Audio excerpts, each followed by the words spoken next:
Alternative transportation at its best.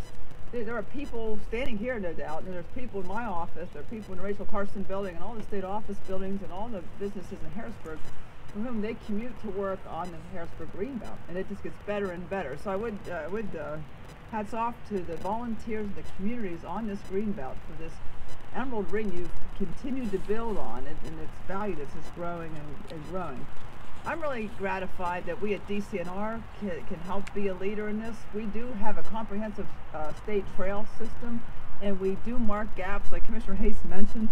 The gap that between Fort Hunter and Wildwood is gap number 169, I believe. So it's on our map. We will work to close it. It's also gratifying for us to be part of an interagency group that supports it. So DEP, DCED, and PennDOT.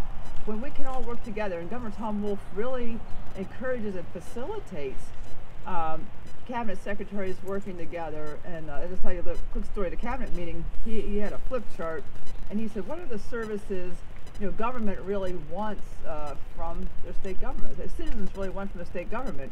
Because I'm a small agency, I got this small agency thing going, so I wanted to get up on that flip chart fast. I said, walkable, livable communities. And you remember this, Pat. And the governor filled in what that meant. He totally gets and understands the value of this. So we're committed for the long haul. We'll be here for the long haul. It's gratifying to me to be able to make this commitment to DCNR to be with you for the long haul. We've been in this, a lot of sweat equity. A lot of our employees, the past employees, Mike Krapowski, Diane, and Meredith Hill, others standing around here, put a lot of sweat equity in, along elbow to elbow with the communities. But the great news is we have funding that we can also commit. And I'll say this, and Senator DiSanto here in the Senate supports our funds, like the Keystone Fund and the Environmental Stewardship Fund, Oil and Gas Fund. These funds are the backbone of our grants program that we are able to then support communities like yours and really build your desires for the livable, walkable communities that you have in mind for Dauphin County and beyond. So again, happy to be here, happy to be with my colleagues, and happy to represent the governor at this wonderful event. Thank you. Thank you, Cindy. Next up, from the Department of Environmental Protection, Patrick McDonnell. Patrick. Thank you, and genuine pleasure to be here. Cindy, you talked about some of your connection here. For me, I've been in Dauphin County now over 20 years, and this, when I think about the Greenbelt, I think about this is my running trail. As my wife and I train for 10Ks and half marathons and all that fun stuff. We have 4 kids, so the Greenbelt is a place we bring our children to experience the outdoors. And it really is, as Cindy said, it's everything from that recreational resource to something that provides an alternative system for transportation. So really appreciate all of the work that is going on here, and thrilled that the department can be part of that. Some of what we provide is that support, as Cindy talked about, in terms of funding. Some of the monies out of the Environmental Stewardship Fund went to support some of the planning related to this, as well as now some of the work. But I think something that gets lost in that too is our departments work very well as a partner with the county, with the association, just to make sure that this all gets done right. And I know our regional director, Joe Adams, who's here, wants to make sure that we are getting this done right, and as quickly as possible. So appreciate that. In terms of some of what we deliver here, and it's, I think, important to remember, this is another one of those great examples where the connection between economic, community, and environmental is really paramount.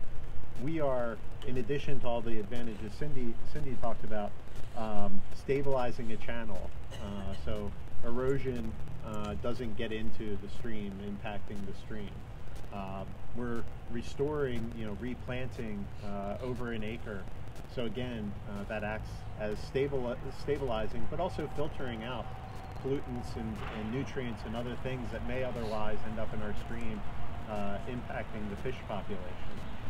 Important again to thank the association our representatives and senators for all of their great support of this project and this endeavor. All of the volunteers who I can attest as again, whether we're picnicking or running through, I always see someone, frankly, right in this area. There's always somebody here doing a ton of work.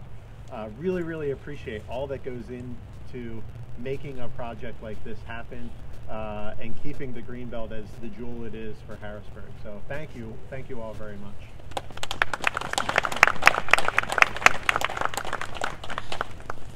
Next up, someone who's been a great friend of us in the county and someone that I know at any given moment I can call, and he'll take the call. We've had a number of good conversations.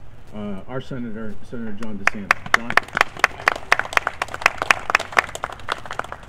Well, thank you very much. I'm happy to be here. I will keep my comments brief. I've been a lifelong resident of Dauphin County, and I grew up in Paxton, so I know this area well. And back then, in the early 60s, this type of infrastructure didn't exist, and there were no bike racks in Harrisburg and things like that. And we were forced to drive down Paxton Street in a turning lane on our bicycles to get around, or when the East Mall was getting built, all the other roadways. And this would have been a much more convenient, safe way for the youngsters in the area to get around. And we would not have been forced to use the rail system in ways that it was not intended to get around as well. So, but we won't talk anymore about that. So I'm really happy to see the Greenbelt. It's a great facility for everybody. And I just want to thank our Dauphin County commissioners, because Jeff alluded to it a little bit. They've done a great job, a well-balanced job, transparent job with the county gaming grants. And they've used those for infrastructure projects, help our EMS, the first responders, the environment, recreation, everything. So I just want to thank you for that. And I'm just proud to be a Dauphin County resident. My brother